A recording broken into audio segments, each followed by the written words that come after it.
Hello everyone, this is Shadow. Due to copyright restrictions on YouTube, I can't publish many of the audiobooks you love. That's why I've created a special paid service where you can enjoy over 300 high-quality audiobooks from platforms like Webnovel, Pocket FM, Audible, Wuxia, and more.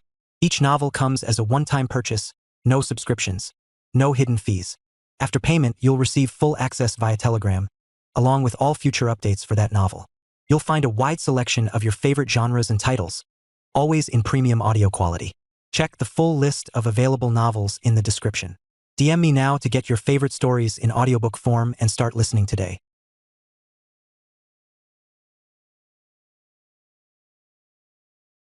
Chapter 1182. The Foundational Moments of the Northern Empire. Northern reached the ground floor of the tower, scanning the space.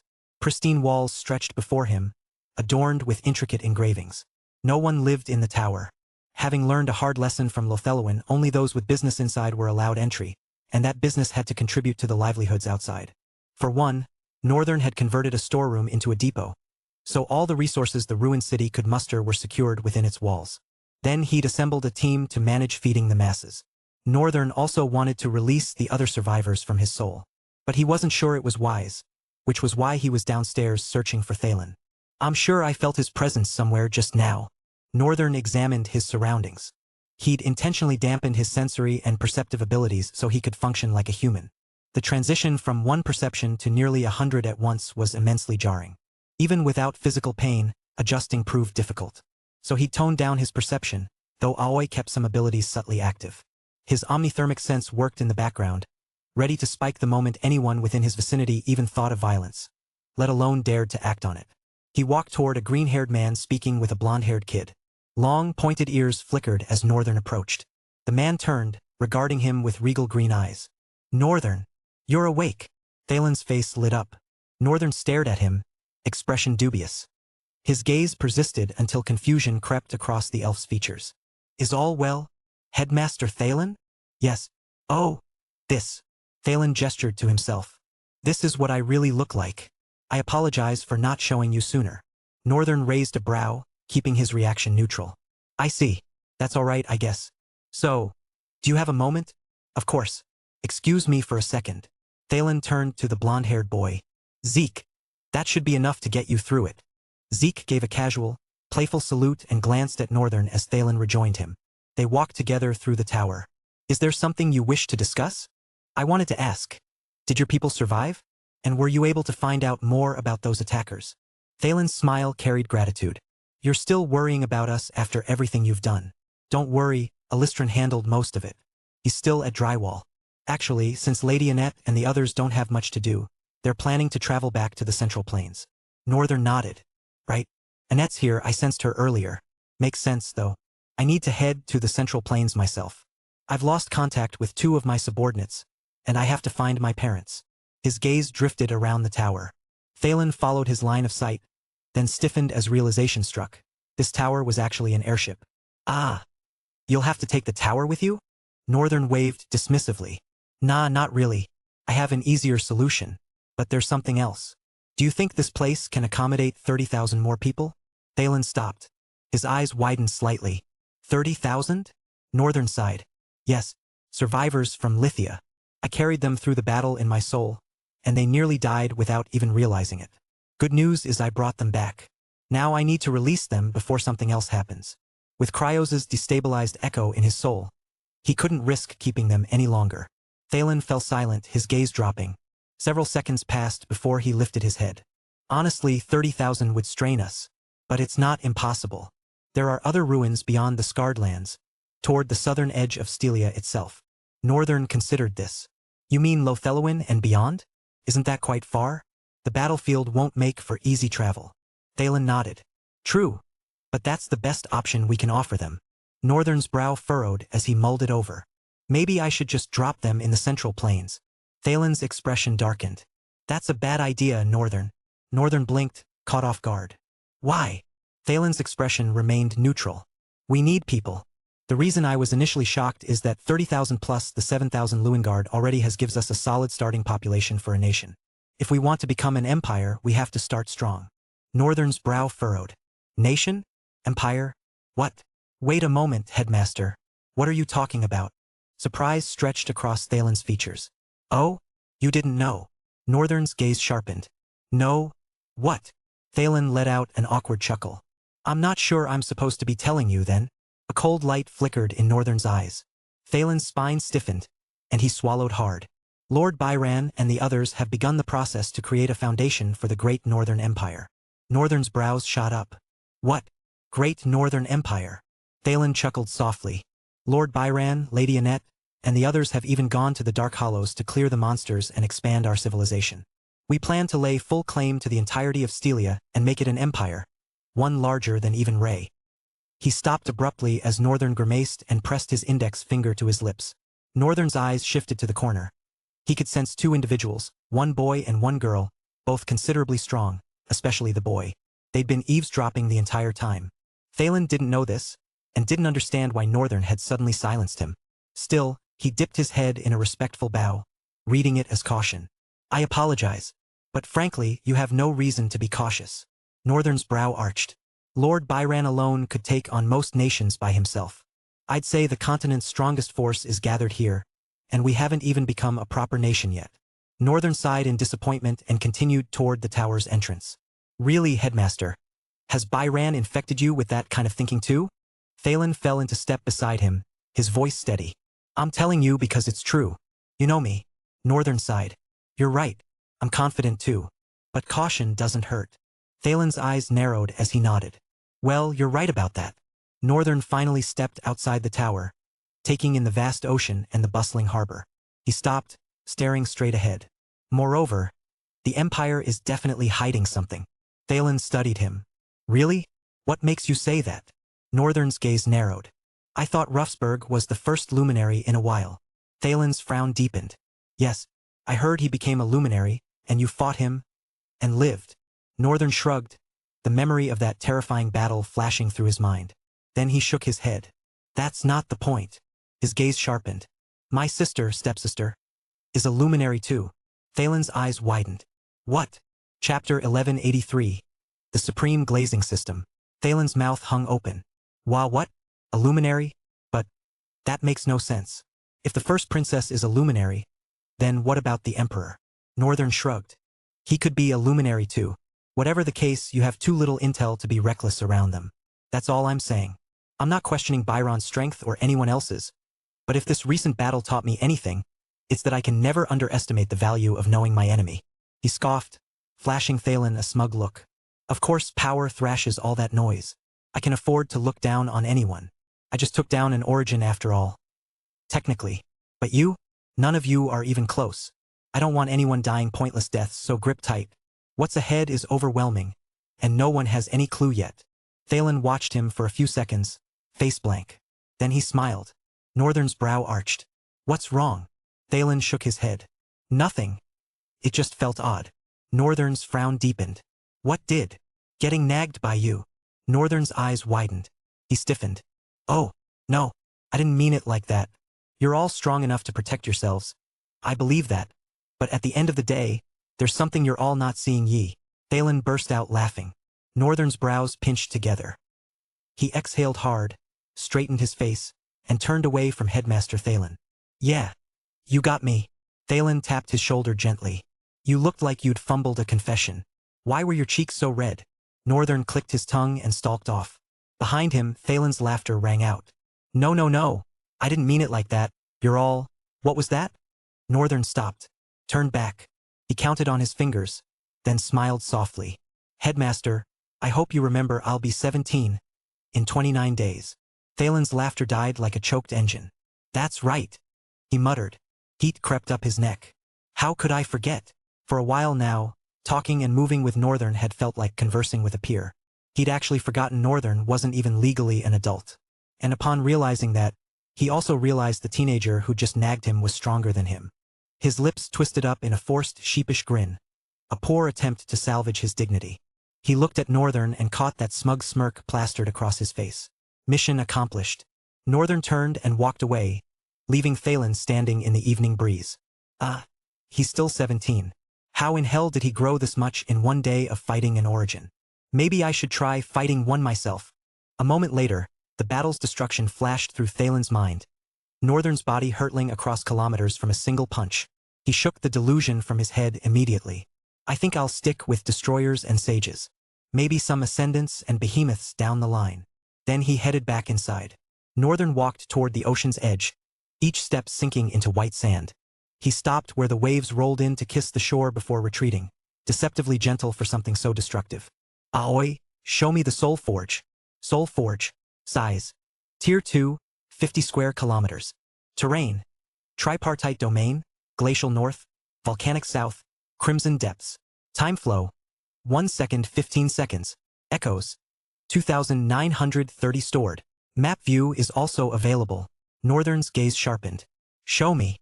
The panel shimmered, then exploded into a three-dimensional holographic map hovering before his eyes. The Soul Forge appeared as a roughly circular domain, carved into 3 distinct regions radiating from a central point. At the center sat a small gray circle etched with runes, the threshold where all 3 terrains converged. The anchor point glowed faintly white at its heart. The northern third sprawled in whites and blues. The glacial north stretched across the upper portion, dominated by a massive mountain icon piercing toward the edge. Snowfall drifted across the frozen expanse. Aurora-like ribbons flickered around the mountain's peak. The southern third burned in deep reds and blacks. The volcanic south occupied the lower region, its terrain carved by jagged lines representing lava flows and ash fields. A broad cone, the volcano, sat prominently near the southern boundary. Its caldera glowed molten orange, and a smaller structure, the forgesmith, perched on its rim. The eastern third bled dark grays and crimsons. The crimson depths filled the right side of the map. Obsidian plains transitioned to rust-red terrain, all leading to a single glowing point, the red mine entrance. Pulsed rhythmically, like a heartbeat. Where each terrain met, thin transitional zones barely registered, misty strips where colors blurred before surrendering to the next domain. A faint gray ring encircled everything, the Soul Forge's current boundary. Northern's eyes traced the 3 landmarks, mountain, volcano, mine, each equidistant from the center, forming a perfect triangle across his inner world. A smirk crept across his face. Dear stars, where have you been all my life? With this map, he didn't need to explore every corner of his world blind. No more relying on instinct and perception to navigate the Soul Forge. He could simply see it thanks to Aoi. You can also select a location and travel there instantly, with no soul essence cost. And you can mark locations of echoes and inhabitants in your soul. You can also restrict access to certain areas by permission level. Northern's grin stretched wider. He tilted his head back toward the darkened sky. The ocean breeze is perfect today. He exhaled slowly. Oh my goodness. Life can actually be this good? His chest felt light, electric. Joy surged through his veins like lightning, all thanks to Aoi. Northern studied the map closer, zooming in on the forge. 3 white dots appeared. His eyes widened. Ah, I forgot about them. He leaned forward. How are they there? They existed as memories of the void. All Omniform did was give form to the memories of the void. You should note that memories of the void are the consciousness of existence sealed in a passive state. When chaos was regained, that passive state was unsealed by giving the memories form in the Soul Forge. So they have no idea anything's happened to them? Yes, but their souls have been touched and tainted by void and chaos. Northern's brow furrowed. That can't be good. If you weren't the demon of form, a writer and unwriter of names, the king of perception, and the origin of endless, perhaps not. Northern scratched his cheek. His gaze slid away. Oh my days, you didn't tell me a glaze system was in the patch. Chapter 1184. Endless Possibilities. Profile. User. Rian Artemis Reimgard. True name. Unwritten. Soul rank. Evanescent. Paragon. Essence. 100%. Talent fragments. 6, 780/800. 000. Core abilities. Demon of Form. Unwritten. Origin of Endless. Shingon Demon Eye. Talents. Demon of Form Mastery. Basic Transformation LV. 1/10. Echo Summoning LV. 1 out of 10. Advanced Fusion LV. 1 out of 10. Soul Forge Mastery LV. 2 out of 10. Endless Integration. Requires Soul Rank. Origin. Omniform State. Locked. Unwritten Mastery. Naming LV. 1 out of 10. Flow Perception LV. 1/10. Layer 3. Causality Fracture LV. 1/10. Layer 4. Zero Motion Realm. Requires Soul Rank. Transcendent. Layer 5. Endless divergence. Requires soul rank. Origin. Layer 6. Locked. Requires soul rank. Divine. Talents. Copied talents. 1/8. Own talents. 10. Woven talents. 0 out of 10. Northern devoured every rune of his profile, his eyes gleaming as he catalogued each detail and recalled Aoi's explanations. What he truly wanted to inspect, though, was his naming abilities. From what he understood, he could name things and grant them a slight power boost, a boost that would likely align with whatever purpose he assigned them. But at level 1, the ability offered little. Northern's gaze drifted to the ocean. I wonder if I can rename the sea to stop it from sinking me. Correct, you can. However, not at the current level of the ability. Also, renaming will drain your essence. Area of effect must also be considered. A finger rose to his chin as he mulled it over. It made sense. All of it did. What Omniform had accomplished, he realized, was containing his ability and structuring his growth. As his powers reached their original potential, he would master them in tandem. Convenient, really. For a moment, Northern wondered whether Omniform, or his starting point as formless, was pure luck or something deeper, something he hadn't yet grasped. Given what he was learning about this world, he refused to treat luck as neutral. That concept likely had a consciousness of its own. He preferred hidden explanations over blind chance. Still, he was certain this wasn't the trickster god's doing. Omniform had infected the system somehow, birthing the Omniform ascendancy system. Northern knew because a bond now existed between them, one he'd never felt before. Sometimes he caught Aoi's unspoken thoughts like subtext. She was his entire brain living inside his head. The old system had felt external. Aoi felt internal. Northern exhaled and pulled up the next naming ability. Unnaming. LV. 1/10. You can temporarily remove names. They will restore when your essence depletes or you return them. He crouched and scooped a handful of sand. His blue eyes flared, black rings shifting in a subtle, almost imperceptible dance. Everything about his abilities now wove through his eyes. Even naming or unnaming required him to analyze and comprehend a thing's form, essence, and true name. Yet as he studied the sand through his demon eyes, one truth crystallized. What truly carried the weight of names. A thing's true name was its essence, a measure of its value. For the sand in his palm, that meant its place in the world's memory, and in the minds of those who walked it. The sand's true name was simply sand, nothing profound. The name alone captured its worth, enough to define its place in reality and consciousness. Northern had hoped for ancient knowledge buried in grains of sand. The mundane truth disappointed him. Still, it made sense. He focused on the sand and willed the next step. Name sand is being removed. The white grains began bleeding color, slipping through his fingers to rejoin the beach. They stood out immediately wrong. They resembled grains yet looked like dust. Their texture wasn't rough but unnaturally smooth, almost liquid. No cohesive force bound them. Amid the other sand, they formed a deep gray infected blot. The sand hadn't vanished or transformed entirely. It had simply become wrong. The physical matter remained, but the conceptual weight had disappeared. Northern scooped the gray matter from the ground, his eyes narrowing as he examined it. Water. The unnamed matter is being named as water. The matter shifted, becoming liquid while clinging to its deep gray hue. It looked like water, translucent, flowing, but felt too heavy for the handful he held. Northern dipped a finger into it. To his surprise, it still felt granular. Not quite liquid, not quite solid. Confused. Not fully water. Not sand either. The unnamed matter only accepted the name because it has no identity to resist. Sand's fundamental nature. Solid, earth, granular. Conflicts with water's nature. Liquid, flowing, cohesive. Thus, at the current level of the skill, it is impossible to fully transform its nature regardless of the contradiction. A crooked smile tugged at Northern's lips as he watched the gray liquid pool in his palm. But, I can't rename concepts yet, right? Like the sharpness of a weapon or the timbre of one's voice, changing how they sound for a while. Not at the current skill level. I will eventually be able to. His grin sharpened. Northern studied the gray liquid in his hands. To use infinite iteration, I have to copy the form first, right? Correct. Copy form. Form gray water has been copied. The liquid's mass surged, doubling, tripling. It transformed into something resembling mercury, spilling from his hands to pool around him. It spread across the sand, bleeding outward in an ever-widening circle. Do you want to use recursive generation? Northern shook his head. Not quite. You are using basic transformation. He shifted his hand. Part of it dissolved into gray water, turning incorporeal as it flowed forward like thick syrup. A slight gesture, and it snapped back, reforming into flesh and bone. With this, I could become incorporeal whenever I want. The only downside is the 5-second transformation delay, useless in close combat. But the possibilities stretched endlessly. He could transform into any of his echoes or any form he'd copied. And he could rename poison into medicine. Or rename someone's blood into poison, killing them before they could blink. Even without renaming concepts, he could circumvent the limitation.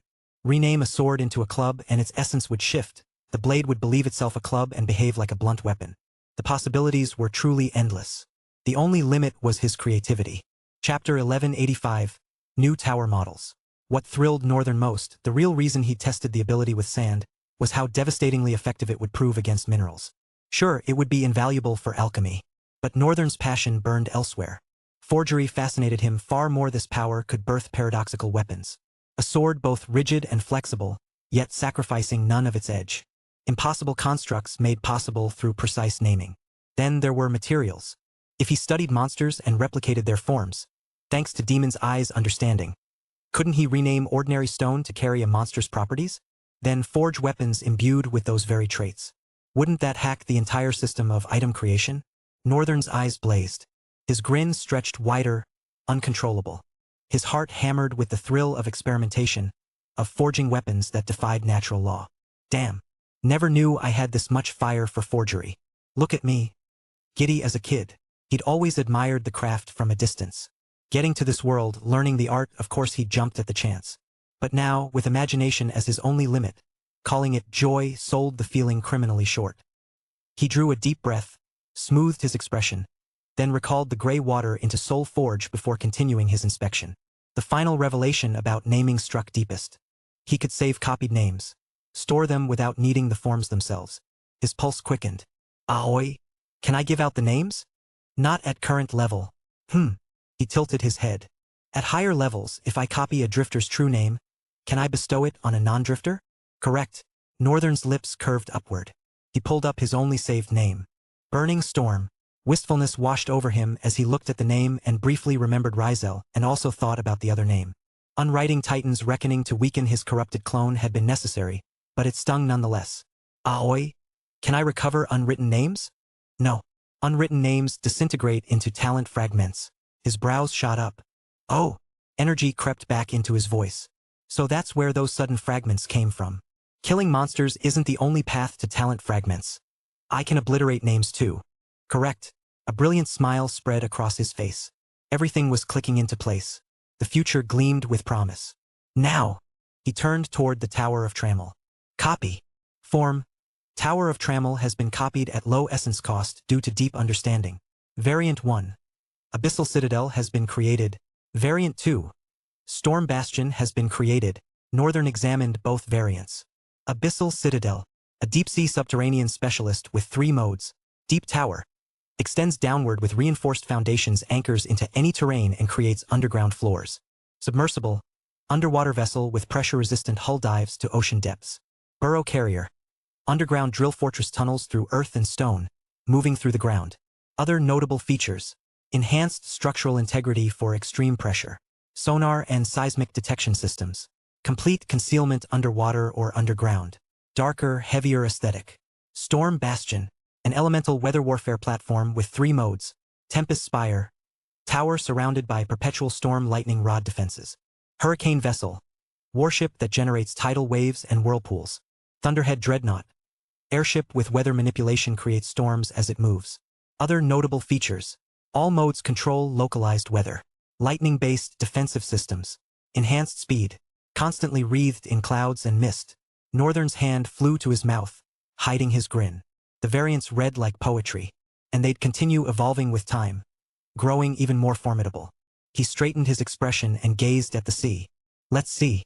I need to reach the Central Plains to find my parents. Storm Bastion's Thunderhead Dreadnought should serve that purpose perfectly. He nodded once. Aoi, summon Storm Bastion. Summoning Storm Bastion. On the port, soldiers gathered after receiving their rations of meat.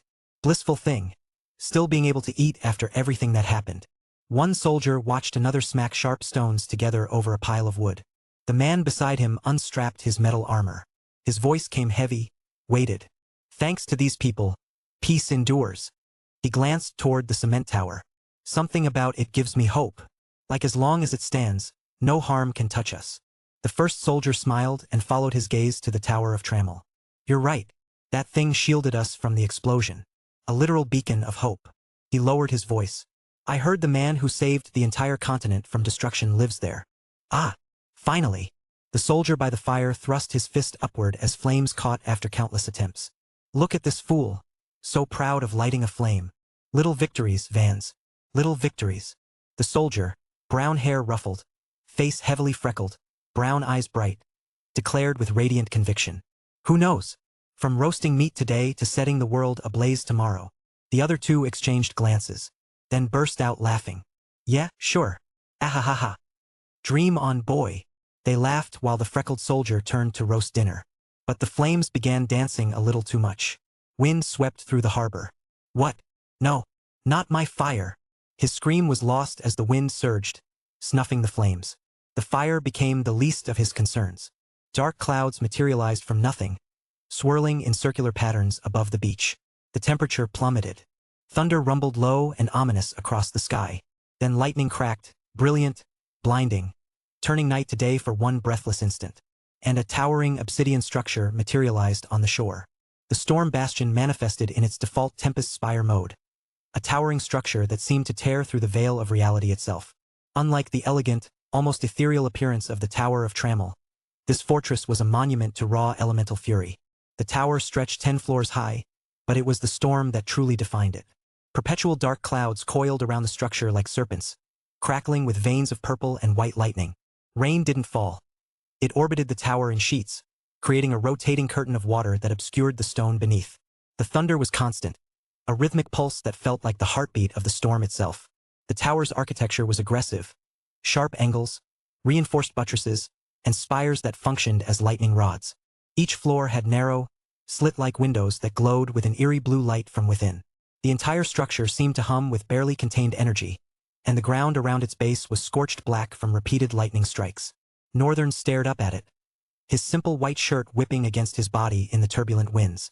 His blue eyes reflected the lightning dancing across the clouds. Beautiful, he whispered, genuine awe in his voice. All right, transform. Thunderhead Dreadnought. Chapter 1186. Thunderhead Dreadnought. The storm responded to his presence, the winds calming as if recognizing their creator. Northern felt it, the connection between himself and this variant. An extension of his will, infused with elemental fury. The response was immediate. The storm intensified, clouds compressing and darkening to near black. Lightning hammered the tower repeatedly, each bolt absorbed into the structure. Then the transformation began. The tower didn't simply shift, it unfolded. Stone walls rippled like liquid, flowing and reforming. Floors compressed horizontally, stretching into a massive hull. Spires bent and merged, becoming prow and stern. Lightning rods realigned along the deck, creating a defensive network. The rotating rain curtain expanded, forming a spherical storm barrier around the entire vessel. Within seconds, the Tempest Spire was gone. In its place floated the Thunderhead Dreadnought, an airship that looked less like a vehicle and more like a living storm given shape.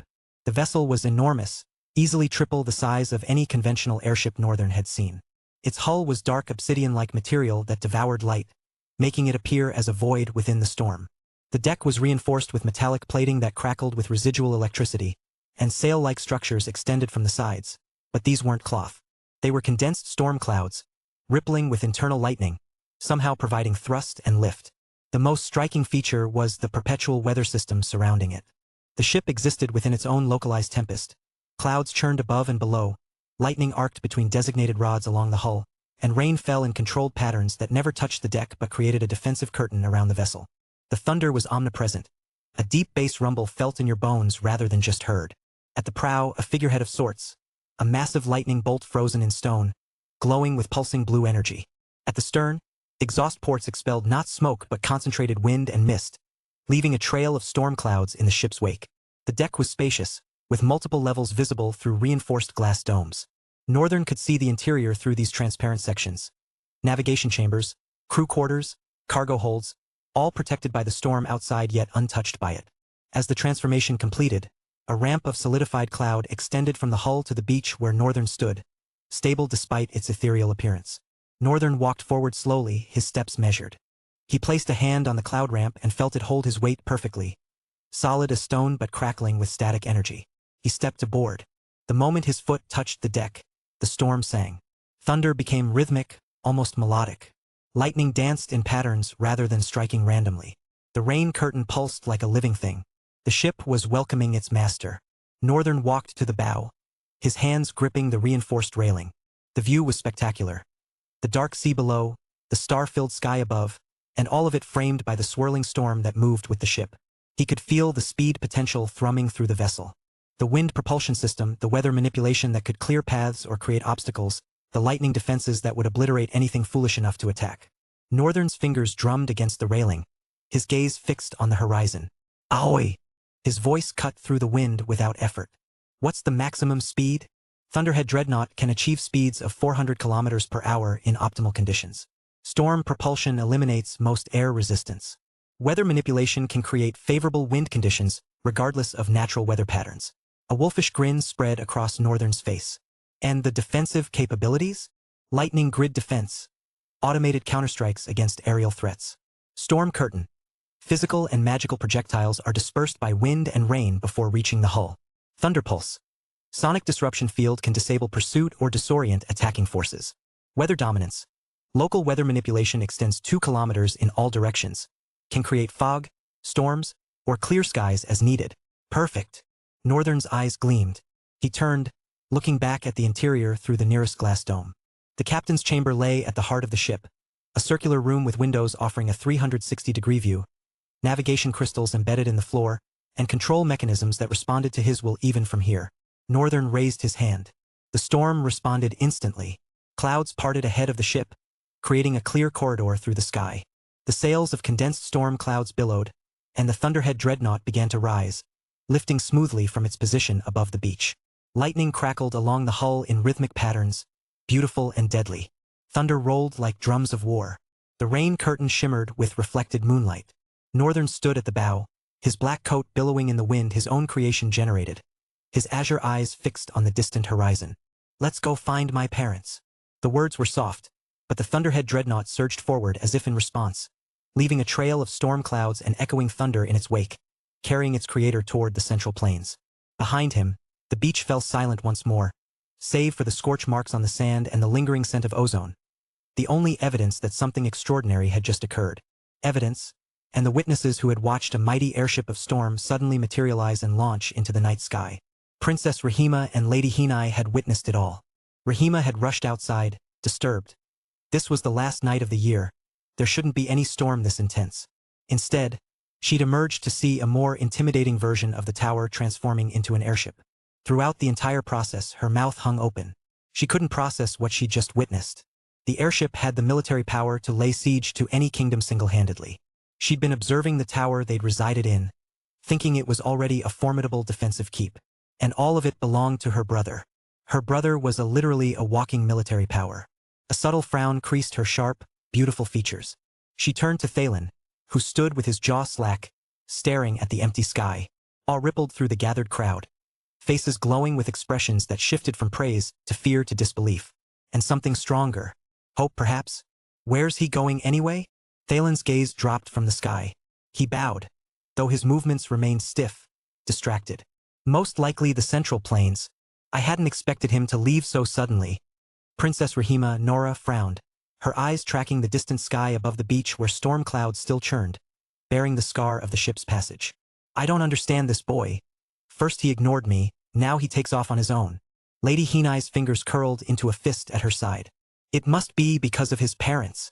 Her voice tightened on the last word, betraying what her neutral expression tried to conceal. Princess Rahima's gaze softened as she glanced at her. His adopted parents. Hinai's fist loosened. A smile touched her lips, gentle but strained. It doesn't matter, Ray. Those people are all his world knew for the past 17 years of his life.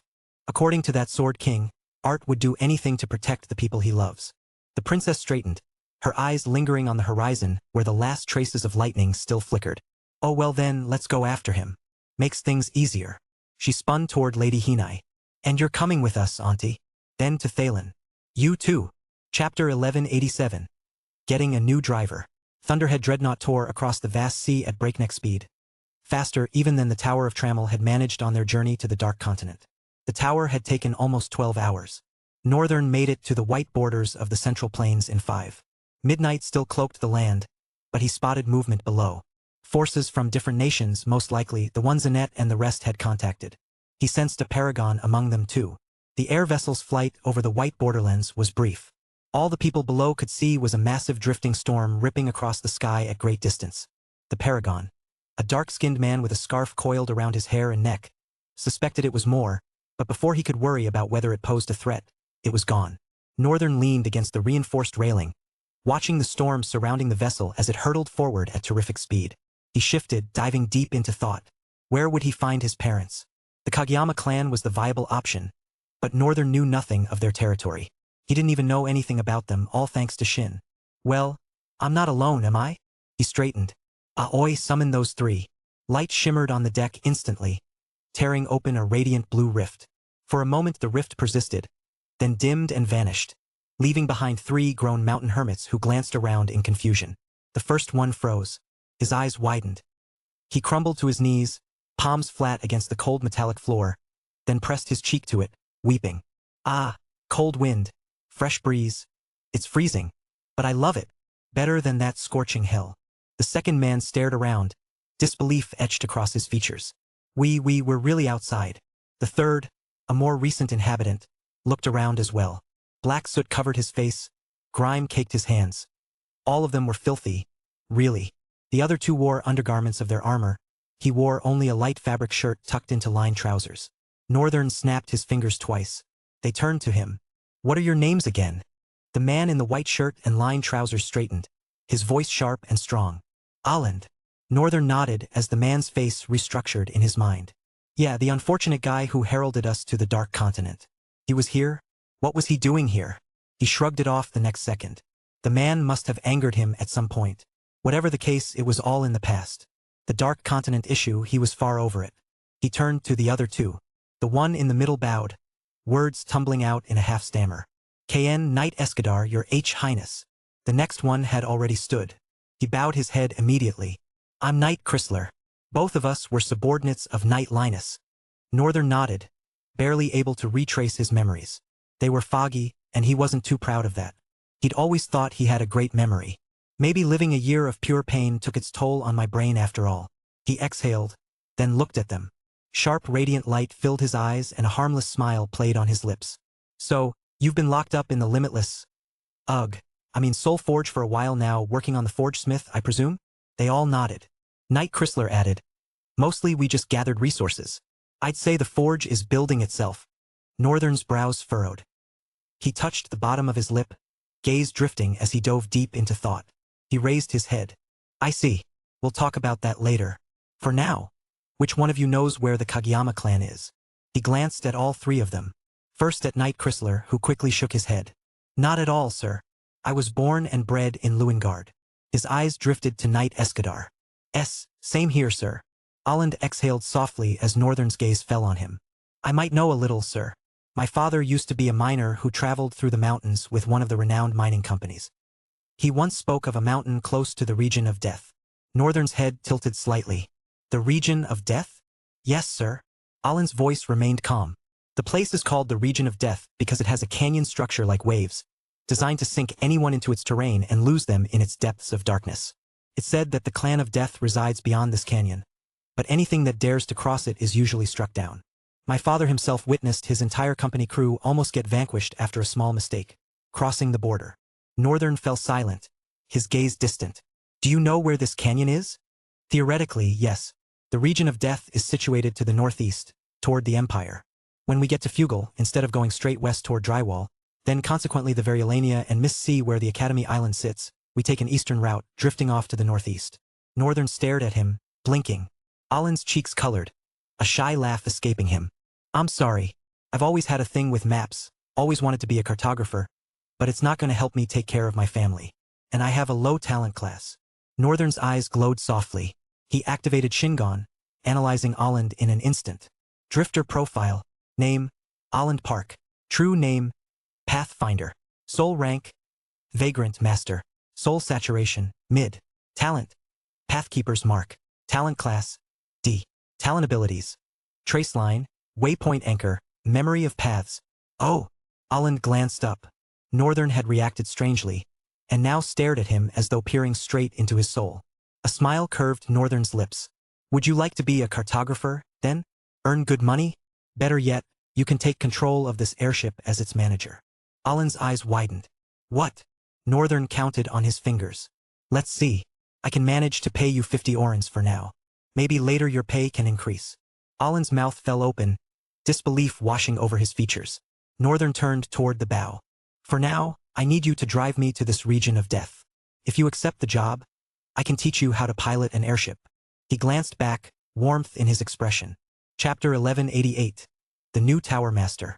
Alan stood there, blinking, his mouth half open, features frozen in awe. Northern stared at him, awaiting a response. The offer seemed sudden, but it wasn't. Since creating the variants of the tower, he'd been considering whether to control both. There was nothing wrong with that, but Northern was thinking about the future, delegating certain duties to certain people. He didn't have to do everything. Being the manager of the tower would grant Aland automatic piloting skills and other abilities, such as controlling the tower at will. As long as he remained within the Thunderhead Dreadnought, Aland would be invincible. Of course, Northern would still be the superintendent of control. The tower originated from his own unique attribute, after all. This was one of the reasons he felt comfortable doing this. Now the rest was left to Aland. Would he be willing to set aside the past and accept this daunting offer? Aland lowered his head, teeth catching his lower lip. But why? His breath hitched. After everything I've done.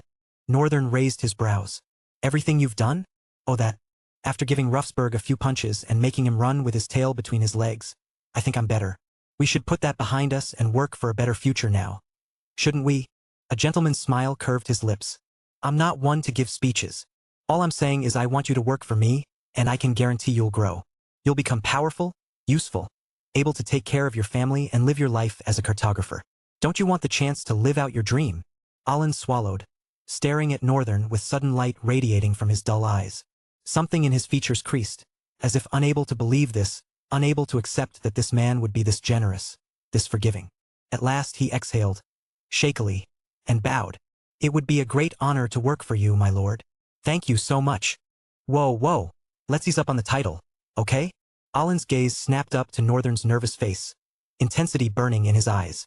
I'm sorry, I can't find any other words befitting, and I dare not call you by name. It would be rather ignorant of me after everything I've seen. Shock flashed across Northern's expression. What did he see? He glanced at Knight Escadar, whose brown hair hung wet and twisting, his features sharp and high like someone from a middle-class family who'd busted his ass to be this good. Come to think of it, he also referred to me as Your Highness. And they all have a regal tone toward me even though I look obviously younger. Northern had missed it because it felt somehow normal these days, hearing those things from other people due to the influence of Byran, Revant, and even his own might. But these three had been in Soul Forge for the longest time. They should know nothing. It's whatever. I'm just going to have to get used to it. It still felt uncomfortable, but these guys didn't look like they'd give him much choice. He locked eyes with Aland. Step closer. Aland obeyed immediately, closing the distance in 2 steps. Northern extended his right hand and touched Aland's forehead with his index finger. Aoi! Registering Drifter Aland as the Storm Bastion's Tower Master. Drifter Aland has become the Tower Master of the Storm Bastion. Skill, autopiloting has been gained. Skill, Tower Authority has been gained. Aland couldn't resist the dizziness as energy surged into his head. He staggered back, nearly collapsing, but Northern caught him by the hand and steadied his shoulder until he regained balance. Took a few seconds, but Aland regained his footing. Northern stepped back, studying the man who stared at his own hands in awe. How do you feel? Silence stretched for several seconds, Aland's face awash with surprise, awe, and disbelief. I feel bigger than this body. Like I'm so much more, like I can do anything. Northern's smile returned, and he nodded. The tower does have a way of making you drunk on the authority it gives you. Indeed, you can do anything, but be careful. That only applies within the confines of this tower. And the Storm Bastion is definitely not indestructible. If somewhere like Riemgard decides they want it down, if you're reckless, they could have their way. But don't worry, the tower is bound to evolve in the future, so it'll get more terrifying than this. He surveyed the surroundings of the tower, a soft smile on his face. Then his gaze returned to Aland. So, are you ready to fly us to the region of death? Alan's eyes sharpened with resolve, a white and ethereal glow igniting in their depths as a smirk curved his lips. Yes, my lord. I know exactly how to fly us there. With the speed of the tower, we should be there in about 40 minutes. Alan entered the navigation chamber. Through the glass windows, the surroundings were perfectly visible, unobscured by the darkness of the storm, as though he were magically peering through it. More than that, the entire tower felt like his eyes, making the windscreen almost unnecessary. But Alan felt too giddy to forego the experience of turning the wheel at the helm. His grin widened. I should get a uniform designed. I wonder if he'll let me recruit crew members. He took hold of the wheel and spun it with ease, changing the tower's direction. As the tower shifted, the storm rolled and lightning crackled. The massive structure carved a path through the dark skies of midnight, the rumble of distant thunder subtle beneath the howl of wind. Northern stood on the deck, watching the sky as snow fell gently. He opened his hand, letting snowflakes settle on his palm. Then it hit him. Oh right. He turned to Escadar and Chrysler. Happy New Year. Both men blinked, caught off guard, before straightening. Happy New Year, sir. Chapter 1189. The Will to be Stronger. The storm bastion shot forward like a gale of dark clouds ripping through the sky at vicious speed. Yet the velocity left Northern and the two knights untouched on the air vessel's deck. The dark clouds filtered out the razor gales they carved through. Knight Escadar and Chrysler had entered the lounge area of the crew quarters, where black couches circled in different semicircle sections with a black oak semicircle table between them. Both stood by the windows, eyes tracking the scenery below, when the entire airship bucked violently. Northern's knuckles whitened on the railings, his brow creasing. That's no ordinary shake. Did something collide? Footsteps pounded across the deck. Alan burst through the doorway, chest heaving. My lord, it seems we are here already. Northern's head snapped toward him. Really? Alan nodded, panting. Yes, and something's pulling us downward. Northern's eyes narrowed to slits. Yes. He paused. A gravitational pull. Fascinating. Nothing can fly over this region of death. Alan's head dropped, his lips pressed into a thin line. I'm sorry. I had no idea. Nothing had ever tried passing over it, from all that I'm aware of. A smile tugged at Northern's lips. Don't waste apologies, Alan. You didn't know. Well, if it wants us to come down, then we come down. Oh, and by we, I mean me. I don't want liabilities, so I'll be going alone. I hope you understand. Knight Escadar and Chrysler burst onto the deck, boots hammering metal. Please take us with you. Knight Chrysler locked eyes with Northern, jaw set. Knight Escadar stepped forward. Please, Your Highness. We need to go down there. Northern's hand dragged down his face. A heavy sigh escaped him. Why? Because we need to get stronger.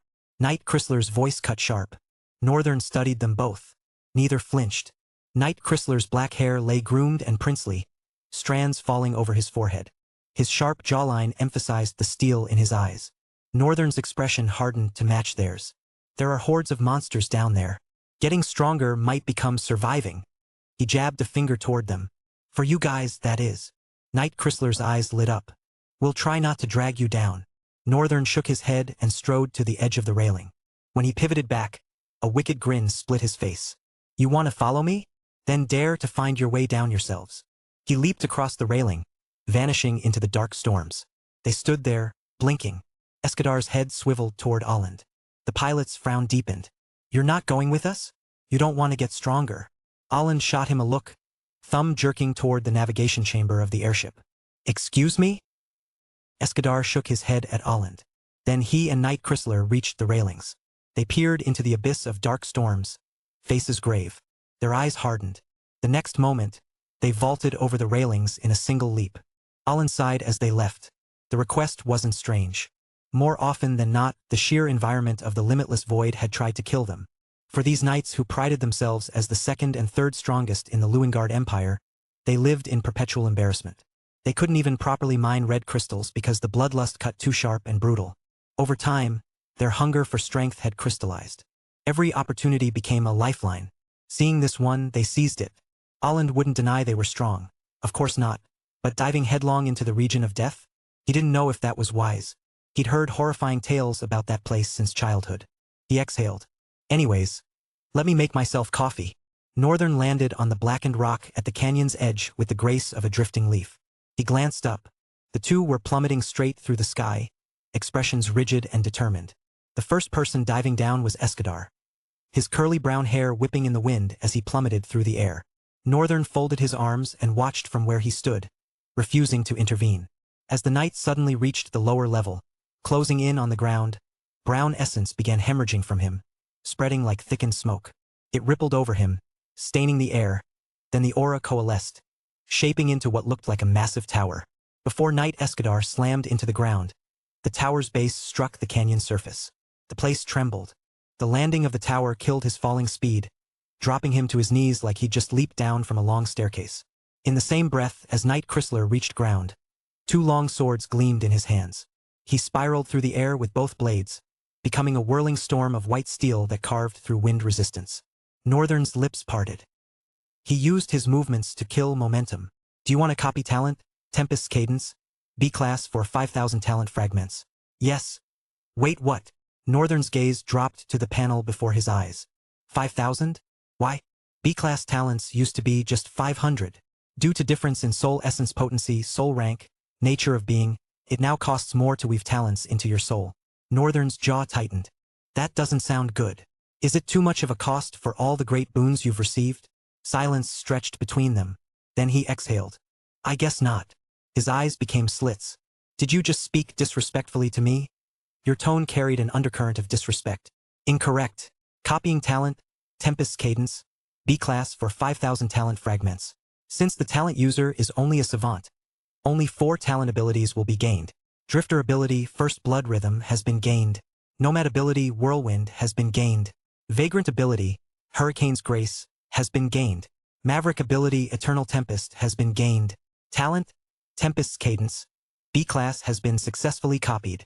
You have lost 5,000 talent fragments. A subtle surge registered in his soul, power rising like a tide.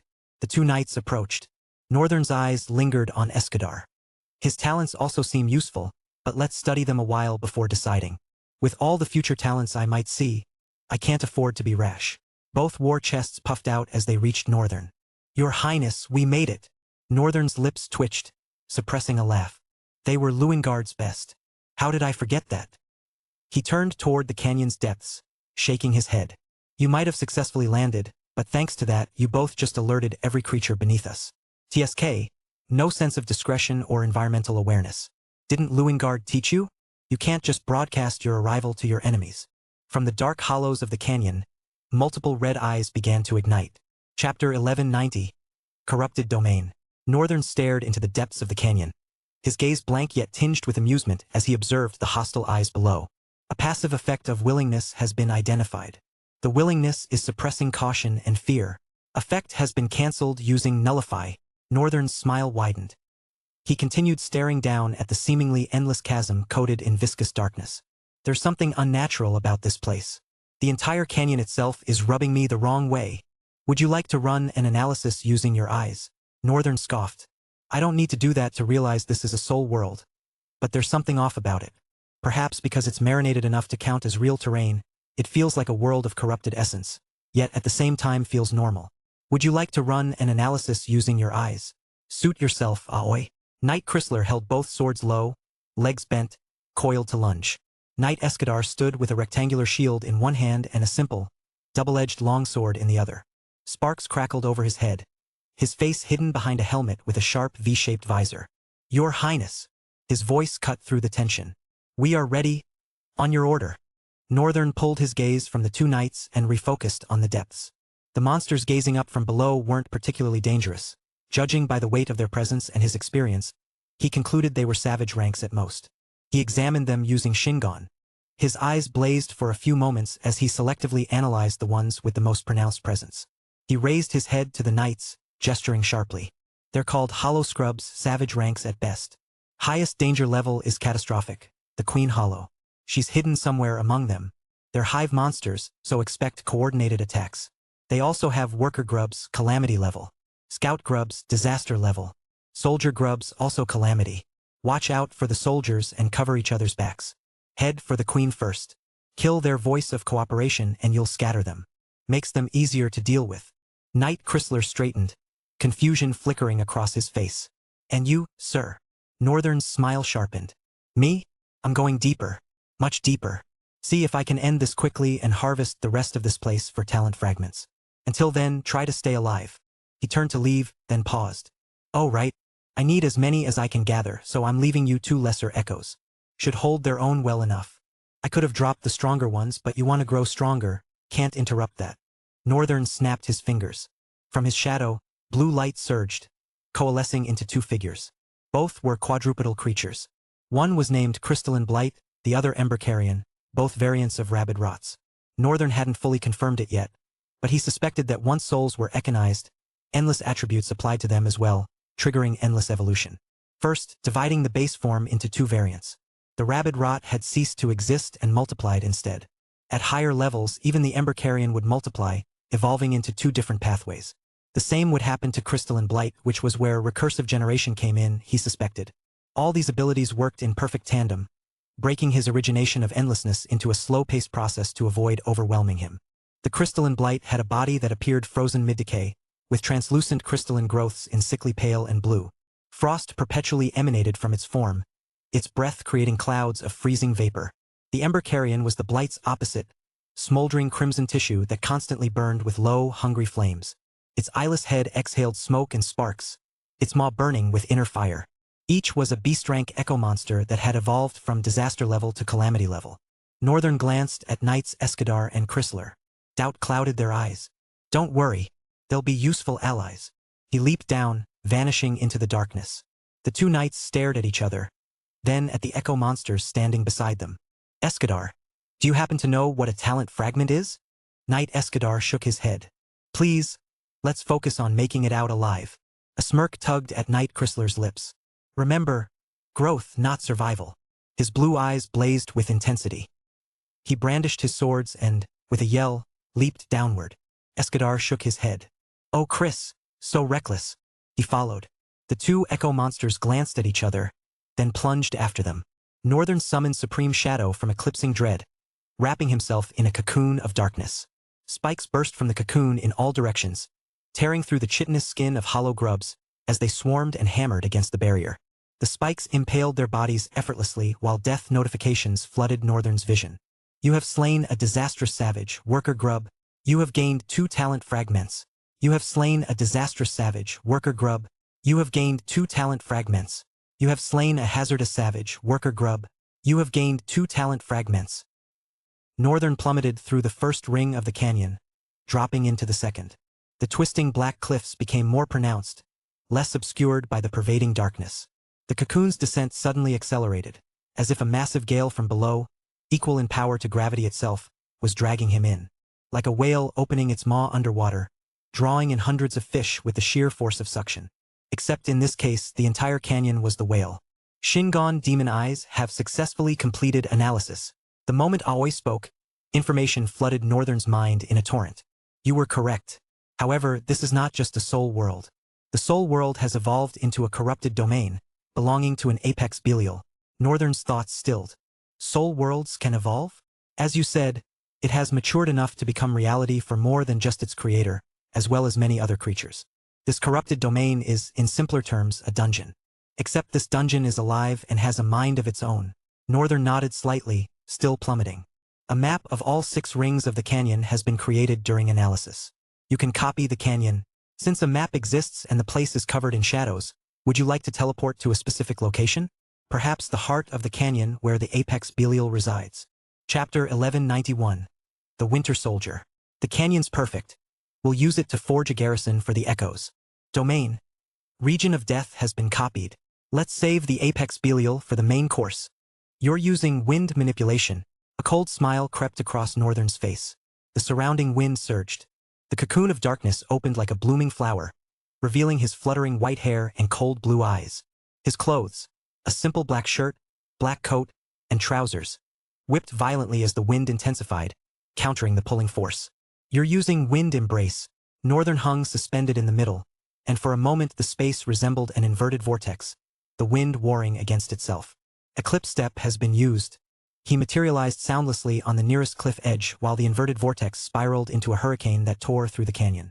Northern walked forward, entering the layered rings of the cliff. The moment he stepped onto the stone, he sensed monsters stirring, scurrying to reach him. Yet Northern moved with the bearing of someone utterly at ease, as if he either didn't know about the treacherous monsters lurking in these hollows or simply didn't care. He felt the soft pulses of the wall as he passed through the narrow, winding pathway after descending into the first ring. The place was practically alive, had a beating heart rising and falling with a soft, undisturbed rhythm. Fascinating. They built their clan here? Either their ancestors were completely insane or ridiculously powerful. From the side, something slithered out of the darkness, mouth gaping wide as it lunged toward Northern.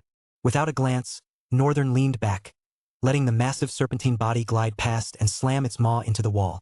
You are using new Frost Heart talent ability. Heart of Winter. The creature dug its vestigial limbs into the stone and wrenched its jaws free to pursue Northern, who had already moved ahead. As it slithered forward, frost raced up its body. 5 steps later, it stopped. The creature froze solid. You have slain a hazardous maelstrom, slag serpent. You have gained 5 talent fragments. Around it, a blizzard stirred. As Northern walked forward, he left a swirling wake of snow and wind in his path, rising into a fog that followed behind him, freezing the walls and encasing anything foolish enough to chase him in ice. Within a minute, the entire level of the cliff vanished beneath a thick, white blizzard that froze everything in its path and fed Northern talent fragments. The white-bodied serpents spat fireballs into the blizzard. At first, they sensed a threat prowling among them, but soon enough they were as good as blind, deaf, and anosmic. They communicated through heat, and most of their abilities relied on it.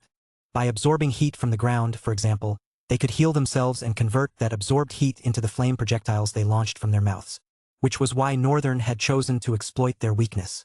He spread the blizzard across every corner, freezing the entire region and starving them of heat to absorb. He let the cold do the work while he shoved his hands into his coat pockets and ventured deeper into the canyon. A loud, threatening screech ripped through the air, 1,000 voices clawing at the edges of the sky. The sound hit him like a shockwave. Northern stopped. Was I wrong to underestimate it? With his eyes, he'd analyzed every monster that dwelled here, so he knew the best approach for each. He'd expected this tactic to work even against the strongest monster in this section, a devilish behemoth named the Slag Wyrm. Well, devil-level monsters never play by the rules. They were resilient by nature, the type of monsters that challenged order itself. They and Abyssals were rare, but if any monster could surprise him, it would be a devil level. His experience had drilled that lesson into him, so this twist didn't catch him completely off guard. The ground beneath him trembled. Hot steam began seeping from the cracks. Northern glimpsed a soft magma glow rising from the depths. Terraforming? Even overpowering Heart of Winter. Essence manifestation has been detected. His eyes widened. Then his lips curved. Of course. It had to be. His grin sharpened. So the bastard can terraform. I thought this was supposed to be someone else's domain. Corrupted domains can serve as common habitats for more than one monster, which is why it is not a soul world but a corrupted domain. Geez, Aoi, that was rhetorical. Northern's gaze shifted from the system to the growing turbulence at the center of the snow blizzard. The snow evaporated at a horrifying rate, releasing hot steam that spawned violent gales and hurricanes, shoving the blizzard back toward Northern. He stood straight, weight on one leg, hands buried in his pockets, watching the approaching heat hurricane with lazy eyes and a small smile plastered to his face. You know, Aoi, I've never been hit by a storm of heat before. I wonder how that would feel. Due to Sun Legacy's talent ability, Pyre Heart Ascendant, your heart burns with eternal flame, immune to all heat and fire. Your blood is liquid fire. Your body temperature can melt steel. Radiate heat that turns your surroundings into a furnace. Due to Frost Heart's talent ability, Frozen Veins, you are immune to cold and ice. You can lower your body temperature to absolute 0 and not feel harm. Hence, you cannot be harmed by thermal attacks at either end of the spectrum. Northern clicked his tongue. Tisk. Rhetorical? Sarcasm, Aoi?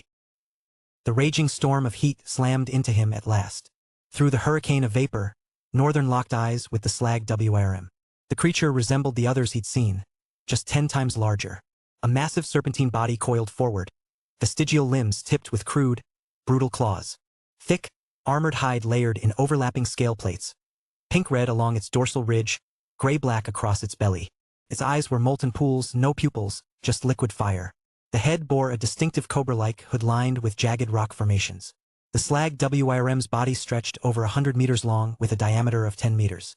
It lumbered forward, savagery blazing in its eyes, determined to tear a chunk from Northern's skull. Chapter 1192. The Devilish Slag Wyrm.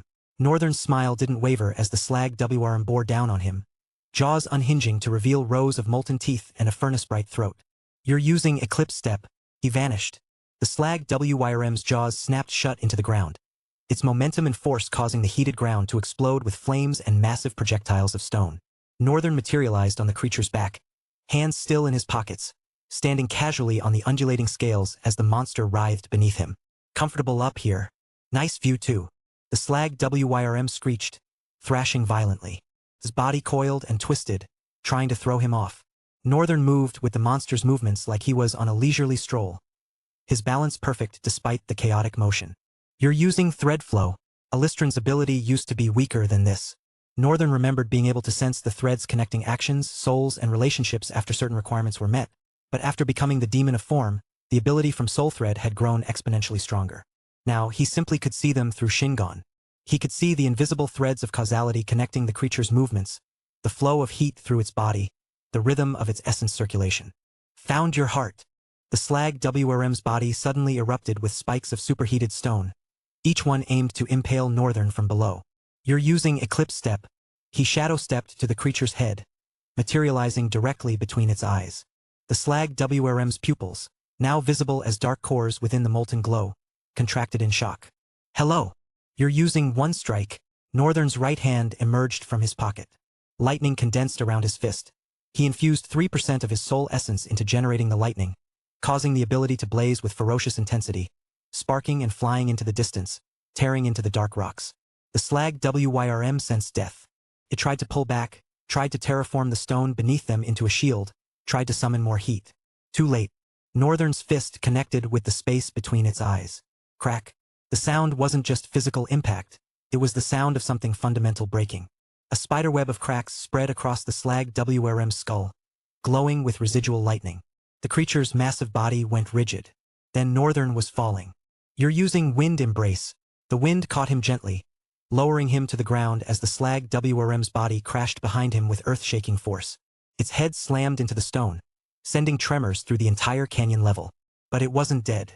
The cracks across its skull began to seal, molten energy flowing like blood to repair the damage. Its vestigial limbs dug into the stone as it raised its head, eyes blazing with primal fury. Northern turned to face it, head tilted slightly. Impressive regeneration. Let's see how many times you can do that. The slag WRM opened its maw and unleashed a torrent of superheated magma. Not a simple fireball, but a continuous stream hot enough to vaporize stone on contact. You're using Reversal. Northern raised one hand. The magma stream hit an invisible wall a meter in front of him, then reversed direction. The entire attack flowed backward, slamming into the slag WRM's own face. The creature recoiled, coating its own head in its own magma. Your turn's over. Let's see how you hold up with something you're used to. You're using Ignis Dominus. Northern's eyes flashed. Ignis Dominus granted Northern sovereignty over all flames. The magma covering the slag WRM's head didn't just stop burning. It turned against its creator. The flames intensified, shifting from orange-red to white-hot, then to an unnatural black-edged crimson. The slag WRM shrieked as its own fire consumed it. But Northern wasn't finished. You're using Absolute Zero. His left hand emerged from his pocket. The temperature around the slag WRM's burning head plummeted. Fire and ice, contradictory forces that should cancel each other out, instead created a catastrophic reaction. The creature's skull expanded and contracted simultaneously, thermal shock ripping through its biology. The slag WYRM went berserk. Its entire body began to glow from within, heat building to explosive levels. The stone beneath it liquefied. The air shimmered with murderous intent. Essence manifestation. Magma heart detected. The slag WYRM is converting its entire body into a living volcano. Desperate already? We're just getting started. The creature's body began to swell, preparing for a catastrophic eruption that would level this entire section of the canyon. You're using Soul String. An invisible thread shot from Northern's finger, piercing through the air and sinking into the slag WRM's chest, right where its heart pulsed with accumulated power. Northern clenched his fist. The thread pulled tight. The slag WRM's entire body seized. The swelling stopped. The building eruption froze mid-formation, all that devastating power trapped inside its own body with nowhere to go. Not yet. I'm not done with you. Northern walked toward the paralyzed creature, each step deliberate. Around him, dozens of smaller slag serpents emerged from the walls, reinforcements drawn by their patriarch's distress. Multiple hazardous maelstrom detected. Multiple calamitous maelstrom detected. Multiple catastrophic maelstrom detected. Northern didn't even glance in their direction. You're using Heart of Winter. The blizzard that had retreated surged back with renewed fury. But this time Northern refined its focus. Instead of a wide area effect, he compressed it into a concentrated zone around the approaching serpents. They froze mid-lunge. All of them. Dozens of serpentine bodies locked in various attacking poses, transformed into ice sculptures. You have slain a hazardous maelstrom, slag serpent. You have slain a hazardous maelstrom, slag serpent. You have slain a calamitous maelstrom, slag viper. You have slain a calamitous maelstrom, slag viper. You have slain a calamitous maelstrom, slag viper. You have slain a hazardous maelstrom, slag serpent. You have slain a catastrophic maelstrom, magma serpent. You have slain a catastrophic maelstrom, magma serpent. You have slain a catastrophic maelstrom, magma serpent. You have gained a total of 350 talent fragments. Northern ignored the rush of notifications and walked forward. He stopped 3 meters from the slag WIRM's frozen face. Through soul string, he could feel the creature's panic, its fury, its desperate will to survive. The thread connecting them pulsed with these emotions. You're strong, adaptable, resilient. I don't have a lot of devils in my arsenal. You're using lightning chains. Northern pointed at the slag WIRM. A single bolt of lightning struck its head, then jumped. The electricity arced through the soul string connection, spreading through the creature's entire nervous system. He used infinite iteration to multiply that single bolt, fracturing it into dozens of massive chains that coursed through every inch of its body. The slag WIRM convulsed, its paralysis broken by the shock, but now trapped by a different force, the lightning systematically shutting down its functions one by one. You're using erasure touch. Northern placed his palm against the slag WIRM scales. A black mark spread from the point of contact, sprawling across the creature's hide like creeping death. The mark didn't kill it immediately. Wherever it spread, the slag WIRM's abilities weakened. Its essence dulled. Its very existence began to fade. The creature's molten eyes dimmed. The struggle slowed. Northern's voice dropped. This is the difference between devil level and everything else. He watched the mark spread. You adapt. You resist. You refuse to die easily. But in the end, you're using phase strike. His hand, still resting on the creature's scales, phased through the armor, through the flesh, through everything physical, until his fingers wrapped around something vital and pulsing. The slag WIRM's soul cores. Everyone has a weakness. Northern began to pull them out one after the other. The cores came free, each one an orb of condensed magma, glowing bright enough to illuminate his face, large enough to fill his palm. The moment the last core left the creature's body, the slag WIRM's eyes went dark. This massive form shuddered once, then collapsed. You have slain a devilish behemoth. Slag WIRM. You have gained 147 talent fragments. Northern held the last core, its power radiating through his fingers, the concentrated essence of a creature that had terrorized this canyon for years. Then it vanished from his hand into the soul forge. Not bad for a warm-up. Chapter 1193. Form and Echo. Analyzing defeated entity. Slag WIRM data complete. Echinization available. Form available for copying. Northern glanced at the system notification, then at the massive corpse growing cold before him. Oh, we're definitely keeping this one. Do you wish to copy the form? Slag WIRM? Devilish behemoth? Yes. And while you're at it, his gaze swept across the frozen serpents scattered throughout the level. Through the lingering snow, movement stirred deeper in the canyon. More monsters, drawn by the slag WIRM's death scream. Let's see how many more fragments we can collect before moving on. Oh, and we also need to move the bodies to Soul Forge. Can't afford to waste resources. Echoes will be summoned to do the job, right? Summon strong ones.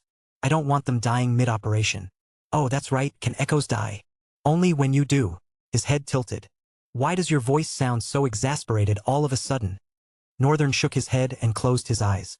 You're using wind manipulation.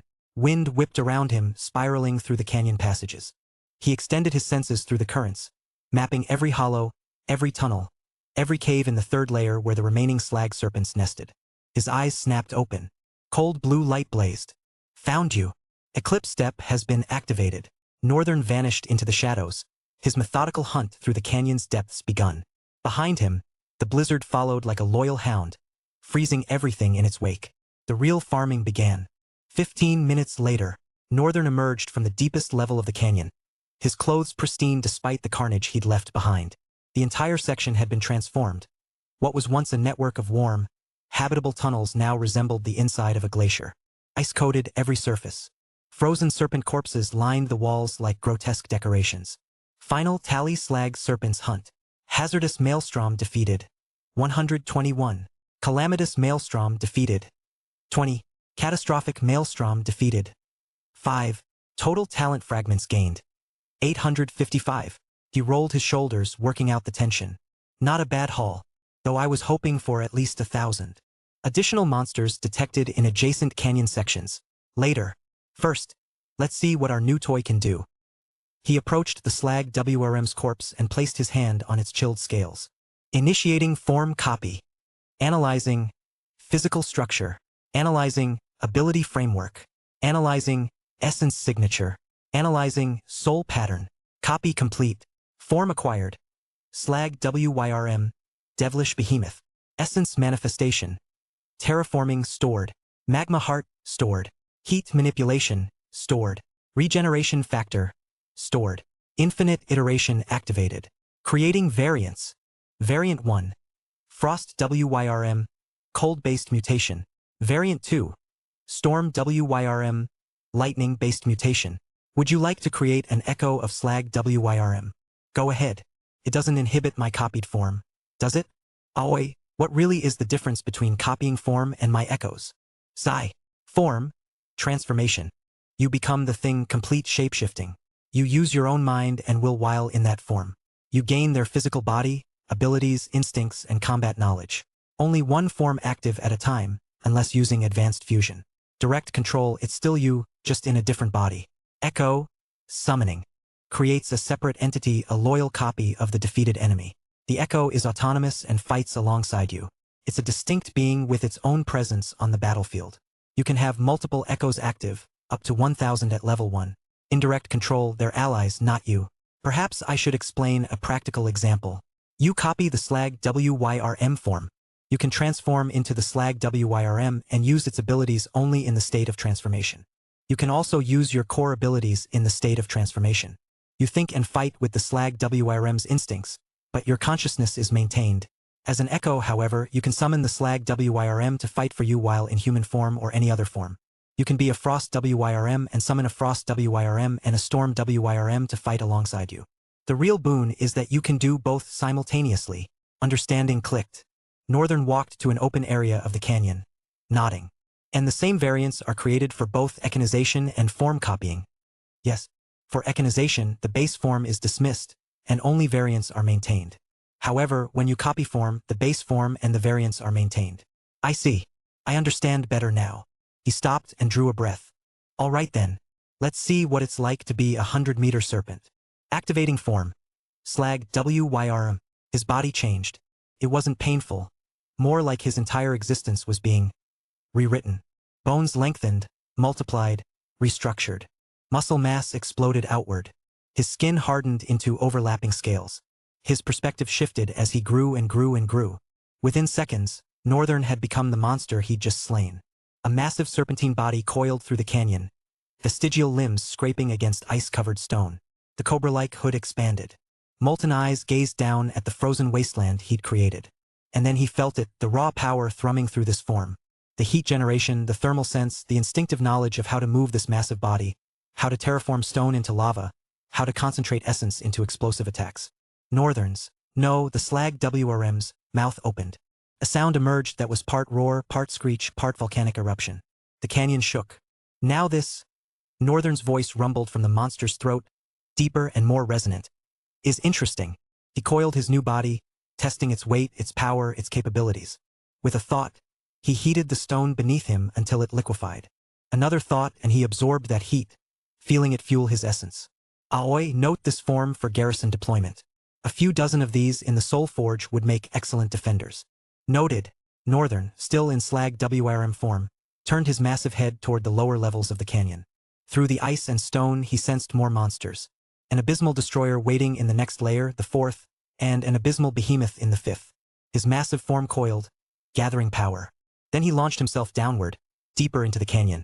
His body smashing through ice and stone with contemptuous ease, heading toward the lower levels where the Real challenge waited.